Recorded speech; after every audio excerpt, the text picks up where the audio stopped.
Okay, अब आज start कर रहे हैं हम लोग एक्सरसाइज 2.5 का क्वेश्चन नंबर 12 तक हो चुका था। क्वेश्चन नंबर 13 से स्टार्ट करेंगे हम लोग। क्वेश्चन नंबर 12 तक हो चुका है। ओके, आज करेंगे क्वेश्चन नंबर 13।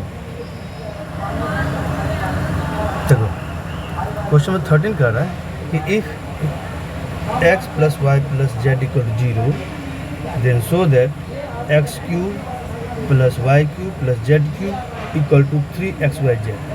मैंने जब हम आइडेंटिटी लिखा रहे थे तो उस समय मैंने इस पर डिस्कस किया था। ठीक है बच्चे, तो चलो आते हैं, दोबारा कर लेते हैं।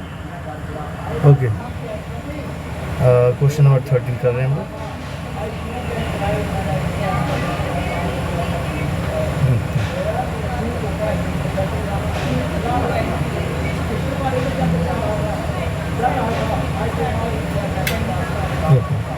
क्या कर रहा है? इफ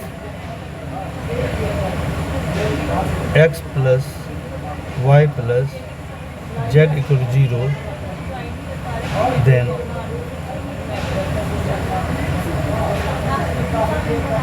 so that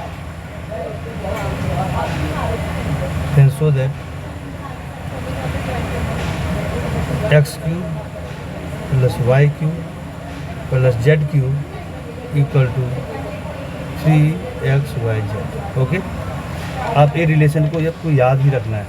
ठीक है बच्चे, आगे क्वेश्चन करेंगे इस पर कि यदि if x plus y plus z 0 है, देन x तीनों का एक्स वाई जेड 3 वेरिएबल है, तीनों वेरिएबल का क्यूब का सम यानी x cube plus y cube plus z cube किसके इक्वल होगा?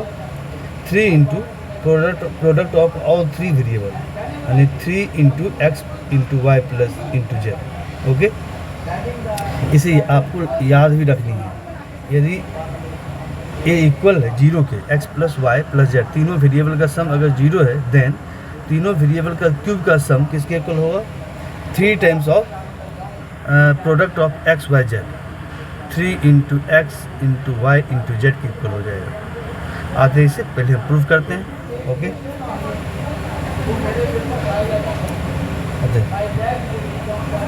चलो सॉल्यूशन प्रूफ करनी है, प्रूफ लिख देते हैं। ओके, प्रूफ करते हैं। ओके बेटे, आप जानते हैं आइडेंटिटी। अब देखो एक किस आइडेंटिटी पे बेस्ड है, ये ऑलरेडी इस तरह का आइडेंटिटी हम पढ़ चुके हैं। क्या है आइडेंटिटी? क्या होता है?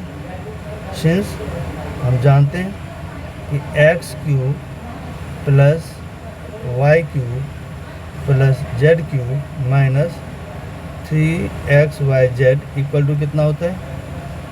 ये होता है आपको x plus y plus z, okay, into x square plus y square plus z square minus x y minus y z minus z x.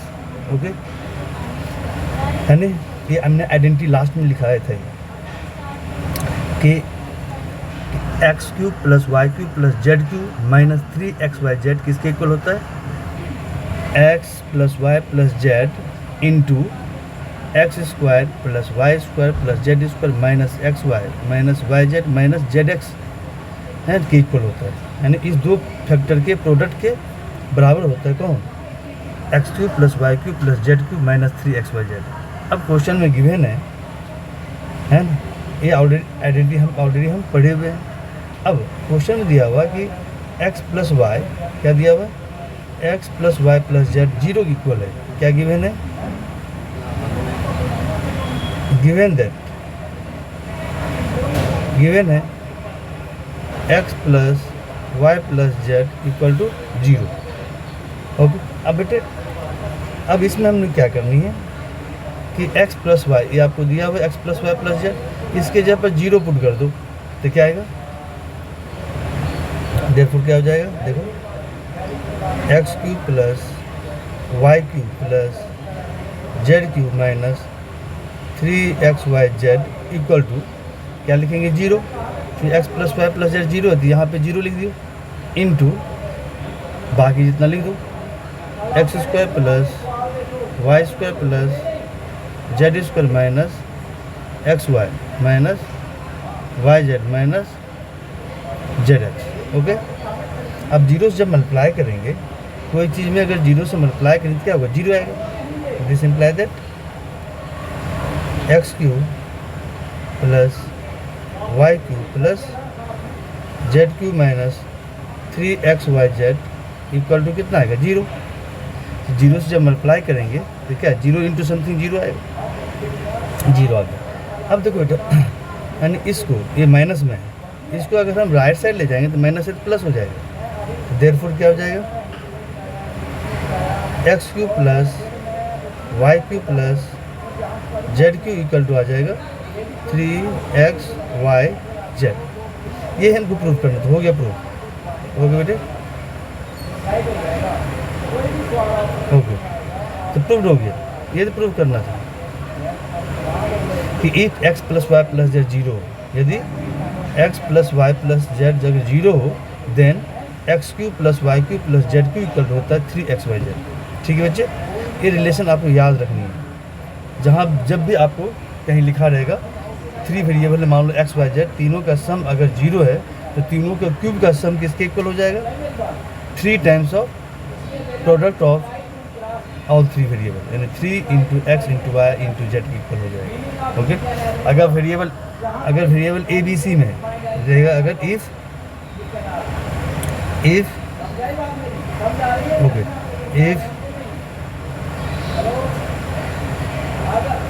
A plus b plus c equal to zero, then क्या होगा, then हो जाएगा तीनों का cube का सम किसके equal होगा, 3 times of product of all 3 variable, 3 into a into b into c equal हो जाएगा। ओके, अगर a plus b plus c variable अगर ए बी सी में, तो तीनों वेरिएबल का सम अगर जीरो है तो ये रिलेशन होल्ड करेगा। ओके बेटे, ये रिलेशन तभी होल्ड करेगा जब तीनों वेरिएबल का सम जीरो हो। ओके बेटे, याद रखना है इस रिलेशन को, आगे हम नेक्स्ट क्वेश्चन करेंगे। ओके, देखो नेक्स्ट क्वेश्चन क्या है, देखो क्वेश्चन नंबर 14 कहते without actually calculating the cubes find the value of each of the flowing. यानी ये कह रहा है क्यूब का डायरेक्ट वैल्यू नहीं निकालनी, जैसे -12 का क्यूब है, जिसका मतलब क्या होगा, इसका मतलब -12 2-3 बार multiply, -12 into -12 into -12 sorry into -12। Okay, यानी 3 ऐसे नहीं करनी, क्वेश्चन कर रहा है आपको इस तरह से, ऐसे नहीं कर आपको करनी है। ठीक है, देर कहते हैं without actually calculating the cube, and actual में क्यूब का कैलकुलेशन किए बिना कहता है इसका वैल्यू निकालो, इसका वैल्यू निकालो, यानी हम तब आइडेंटिटी यूज करनी पड़ेगी, आप ऐसे नहीं कर सकते हैं। ठीक है,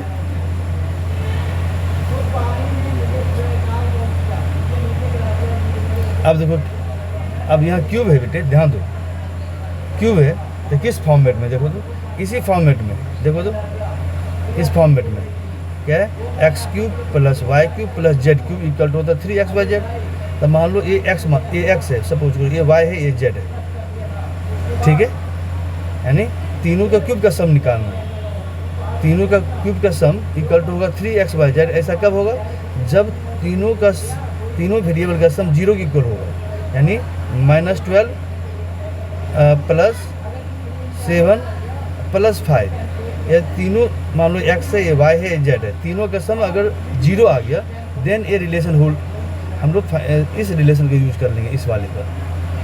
दिस इक्वल टू क्या होगा, x3 into x into y into z equal हो जाएगा। ऐसा कब होगा, यदि इस तीनों का सम जीरो हो जाए। देखो -12 है प्लस 7 प्लस 5 कितना आएगा, 7 प्लस 5 12 आएगा, -12 प्लस 12 कितना आ गया, जीरो आ गया बच्चे। अगर तीनों का सम अगर जीरो के इक्वल है तो इसका मतलब इस तीनों का क्यूब का सम, इस तीनों का क्यूब का सम, इस तीनों का क्यूब का सम किसके इक्वल होगा, 3 टाइम्स ऑफ प्रोडक्ट ऑफ ये 3 ऑल 3 प्रोडक्ट ऑफ, यानी इस तीनों के प्रोडक्ट के इक्वल हो जाएगा। और इंटू 3 यानी 3x y z ये आ गया, इस फॉर्म में आ जाएगा। देन इसे मल्टीप्लाई कर देंगे, वैल्यू आ जाएगा। तो इसी रिलेशन का यूज करेंगे जो क्वेश्चन नंबर 13 में अभी प्रूव किया, इसी के यूज करके क्वेश्चन नंबर 14 का दोनों पार्ट आपको का वैल्यू निकालनी होगी। तो मैंने इसलिए बोला था कि आपको ये रिलेशन याद रखनी है। तो स्टार्ट करते हैं। ओके,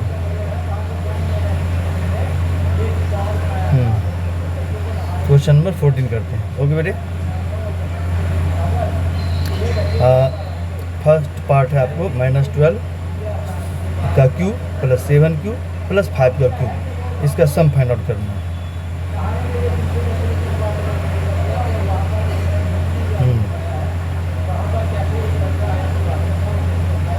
क्वेश्चन नंबर क्या है?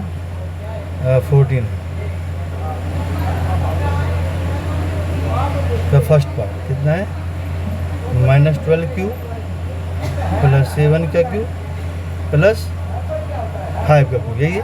इसका सम फाइंड आउट करनी है, इक्वल टू व्हाट। अब लेट कर लेते हैं हम लोग, देखो लेट कर लेते हैं। -12 को x मान लेते हैं, 7 को y लेट कर लेते हैं और 5 को z लेट कर लेते हैं। ओके बेटे, अब 9, अब तीनों के सम फाइंड आउट करते हैं, x plus y plus z। अगर इसका सम 0 आ गया तब वो रिलेशन का यूज कर लेंगे, इक्वल टू x कितना -12 है, y है 7 और z है 5, प्लस करो तो -12 प्लस 7 प्लस 5 12 आएगा। अब बेटा 12 प्लस में माइनस में कैंसिल हो गया, कितना आ गया? 0, यानी ये आ गया आपको x plus y plus z। ये तीनों का सम क्या आ गया? 0 आ गया। अभी बताया था अगर x plus y plus z 0 होता है तो देन क्या होगा, है ना? तो लिखेंगे सिंस, देखो क्या लिखेंगे यहाँ पे इक्वेशन फर्स्ट मान लो, देखो since x plus y plus z equal 0 है फ्रॉम इक्वेशन फर्स्ट 0 है। अगर ये 0 है तो देयरफॉर क्या होगा? तीनों का क्यूब का sum, therefore x cube plus y cube plus z cube equal to कितना होता है? इक्वल टू होता है 3x y z। ओके बेटे, ये होता है। अब x y z के वैल्यू पुट कर दो। x कितना है देखो तो, x आपका कितना है? -12, y है 7 और z है 5। ये x y z की जब ये वैल्यू पुट कर दो, दिस इम्प्लाई दैट क्या आ गया? मैंने x जब पर -12 पुट कर दो, y जब पर 7 पुट कर दो और z जब पर 5 पुट कर दो। कर दिया। राइट साइड भी पुट करो, 3 इंटू -12 इंटू 7 इंटू 5। ओके, अब मल्टीप्लाई कर लो बेटे, मल्टीप्लाई करो तो 3 इंटू -12 आएगा -36 और 7 इंटू 5 हो गया 35। ओके, अब दोनों मल्टीप्लाई करो, इसे डाइट नहीं करता, इसे डाइट कर ये कर लो।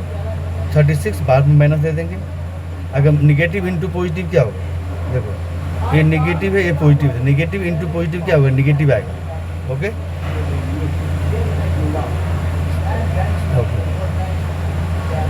अब मल्टीप्लाई करके लिख दो।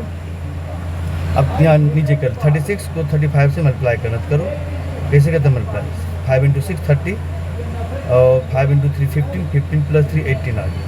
फिर 3 इंटू 6 18, 8 आ गया। 3 इंटू 3 9, 3 इंटू 3 9, 9 प्लस 1 10, 8 करो 0, 8 8 16, 1 प्लस 1 2 1। ये आ गया बेटा 1 2 6 0, यानी निगेटिव में आएगा 1 2 6 0। ये आंसर हो गया कि इस दोनों का क्यूब का सम कितना है? -1260 आया आंसर। ओके बेटे, हमने डायरेक्ट क्यूब का वैल्यू नहीं निकाला, हमने आइडेंटिटी यूज कर लिया कि तीनों का जब भी इस तरह क्वेश्चन रहेगा ना तो आप क्या करो, एक को x मान लो, दूसरे को y मान लो, तीसरे को z मान लिया। अब तीनों के सम करो। अगर 0 आ गया तो हम लोग क्या होगा? अगर इस तीनों का सम 0 आ गया तो देन हम ये रिलेशन हम लिख सकते हैं। अगर x plus y plus z 0 है तो इसका मतलब तीनों का क्यूब का सम कितना आएगा 3 times of x y z की इक्वल हो जाएगा। अब एक्स वाई जेड की वैल्यू पुट कर दो। अब देखो क्या आ गया, वैल्यू आ गया। ओके बेटे, नेक्स्ट क्वेश्चन क्या है, इसी का सेकेंड पार्ट क्या है। सेकेंड पार्ट है 28 का क्यूब प्लस माइनस 15 का क्यूब प्लस माइनस 13 का क्यूब। ओके,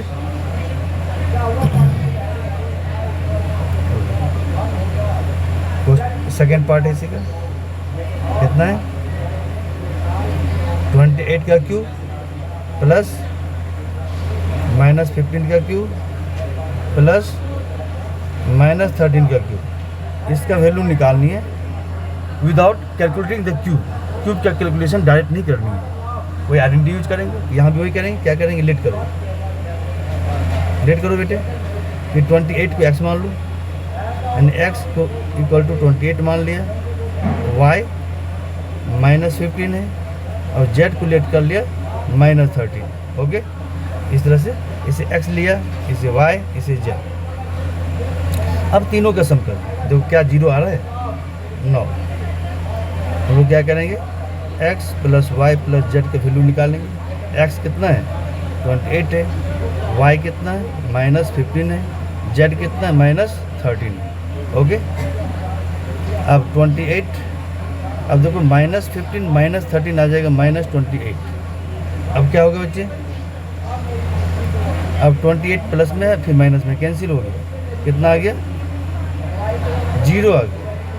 इसका मतलब हो गया this imply that x plus y plus z का वैल्यू कितना आ गया 0 आ गया।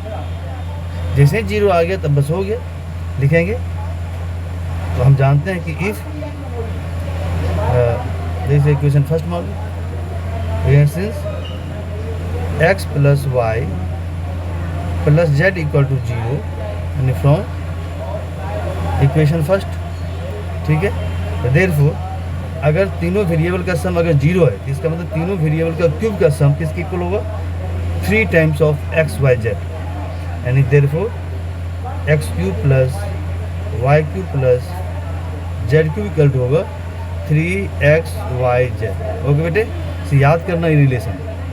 अब x y z की जगह वैल्यू पुट कर दो, यानी कि 28 y है माइनस 15, z है माइनस 13, तीनों का क्यूब का सम इक्वल टू x। हम लेफ्ट हैंड साइड पुट किया, राइट हैंड साइड पुट करो x y की वैल्यू।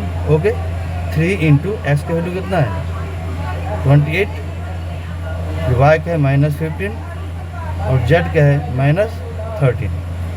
अब मल्टीप्लाई करो 3 इंटू 28 इंटू, अब देखो बेटा नेगेटिव इंटू नेगेटिव क्या होगा, देखो यहाँ नेगेटिव है यहाँ भी नेगेटिव है, नेगेटिव इंटू नेगेटिव पॉजिटिव होता है। तो कितना का 15 इंटू 13 आ जाएगा। अब इसे मल्टीप्लाई कर दो। ओके, देखो मल्टीप्लाई करो तो क्या आएगा, मल्टीप्लाई करो इक्वल टू, इस दोनों को मल्टीप्लाई कर लेते हैं हम लोग पहले, कितना आएगा 3 8 जा 24। ओके, 3 2 जा 6, 6 प्लस 2 8 84। फिर इंटू 15 और 13 को मल्टीप्लाई कर दो, 15 3 जा 45 5 आएगा, 4 15 1 जा 15, 15 प्लस 4 19 195। अब हम लोग क्या करेंगे 84 और 195 को मल्टीप्लाई करेंगे। तो आप डायरेक्ट अगर नहीं कर पा रहे हो तो ऐसे कर दो, ऊपर नीचे लिख दो, 195 लिख दो और यहाँ पे 84 लिख दो। मल्टीप्लाई करो बेटे, 4 से करो पहले, 4 इंटू 5 20 0 आ गया, 9 इंटू 4 36, 36 प्लस 2 38 8 आ गया 3, फिर 4 इंटू 1 4 4 प्लस 3 7। अब फिर 8 से करो, 8 इंटू 5 कितना आएगा 40 0 4 आ गया, 8 इंटू 9 72, 72 में 4 प्लस करो तो 76 आएगा। ओके, तो 7 रह गया, फिर 8 इंटू 1 करो, 8 इंटू 1 8 8 प्लस 7 15 आएगा। ओके, अब 8 कर दो 0 8 13 15 प्लस 1 16, ये आ गया 1 6 3 8 0, ये आंसर होगा। ओके बेटे, इस तरह से तो हम लोग क्या किया, हमने इसका क्यूब का डायरेक्ट क्यूब का कैलकुलेशन नहीं किया, हमने आइडेंटिटी का यूज करके हमने इसका वैल्यू निकाल लिया। इसका वैल्यू कितना आ गया बेटे, ये आ गया आपको 16,380 आ गया, ये आपका आंसर होगा। ओके, आप एक बार मल्टीप्लाई चेक कर लेना।